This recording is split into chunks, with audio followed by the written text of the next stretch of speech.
வணக்கம்மா.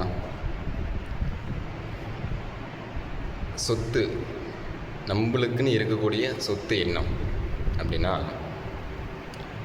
ஒரு வீட்டில் ஒரு 4 பேர் 5 பேர் இருக்கிறாங்க அப்படின்னா, ஒரு நிலமோ இல்லை அவங்கக்கிட்ட இருக்கிற பொருளோ மொத்தம் ஒவ்வொருத்தருக்கு எத்தனை பேர் இருக்கிறாங்களோ சரி பாதியாக பிரிப்பாங்க.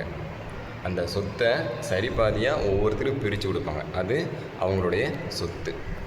ஆனால் எல்லாத்துக்குமே சேர்த்து, அதாவது எல்லாத்துக்குமே சேர்த்து ஒரே ஒரு சொத்து இருக்குது அப்படின்னா, அந்த சொத்து பிரிக்க முடியாத சொத்தாக இருக்குது அப்படின்னா, அந்த சொத்தை என்னது அப்படின்னு சொல்லி உரிமையும் கொண்டாட முடியாது, அந்த சொத்து என்னது இல்லை அப்படின்னும் உரிமை கொண்டாட முடியாது.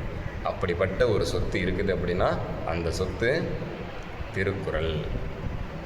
இந்த திருக்குறள் எழுதியது யார்? திருவள்ளுவர்.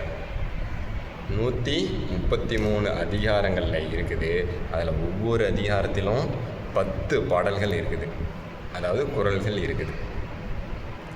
இதில் முதல்ல இருக்கக்கூடிய குறளை பற்றி பார்க்க போகிறோம். இந்த இதை ஆரம்பிக்கிறதுக்கு முன்னாடி கடவுள் வாழ்த்து அப்படின்னு சொல்லி திருவள்ளுவர் ஆரம்பிச்சிருக்கிறார். கடவுள் வாழ்த்து. அதுக்கடுத்துதான் அகர முதல எழுத்தெல்லாம் ஆதி பகவன் முதற்றே உலகுன்னு வள்ளுவர் சொல்லியிருக்கிறார்.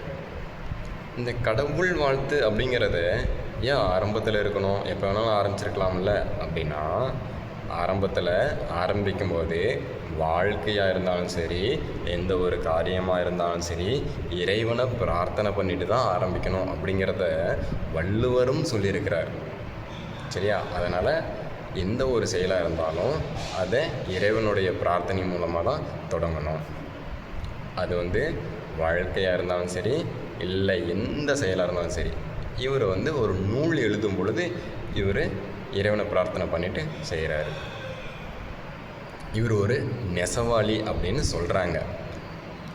ஏன் இவர் ஆரம்பத்தில் இந்த மாதிரி எழுதுகிறாரு அப்படின்னா, எதுக்கு இது கடவுள் வாழ்த்துங்கிறத ஆரம்பிக்கணும் அப்படின்னு இருக்குது அப்படின்னா, மொத்தம் நம்மளுக்கு 3 விதமான இடையூறு ஏற்படும் அப்படின்னு சொல்கிறாங்க. அதாவது எந்த ஒரு செயலாக இருந்தாலும் எதுக்குன்னு நம்ம இறைவனை பிரார்த்தனை பண்ணுறோம், தடை ஏற்படக்கூடாது. நம்ம தொடங்கக்கூடிய செயலில் நம்மளுக்குன்னு எந்த ஒரு தடையும் ஏற்படக்கூடாது அப்படிங்கிறது தான் இதனுடைய நோக்கம். தடைகள்னால் எந்த மாதிரி நம்மளுக்கு தடைகள் வரும் அப்படின்னா, 3 விதமாக தடைகள் வருமா. ஒன்று, நம்மளாலேயே நம்மளுக்கு வரக்கூடிய தடை. ரெண்டாவதாக இயற்கை, பூகம்பமோ இந்த மாதிரி இயற்கையின் மூலமாக வரக்கூடிய தடைகள். மூணாவது மற்றவர்கள், அதாவது நம்மளுடைய எதிரிகளோ இல்லை மனிதர்களோ இல்லை விலங்குகளோ இதன் மூலியமாக ஏற்படக்கூடிய தடைகள். அது எப்படி வேணாலும் இருக்கலாம். இந்த மாதிரி 3 விதமான தடைகள் ஏற்படுறதுக்கு வாய்ப்பு இருக்குது.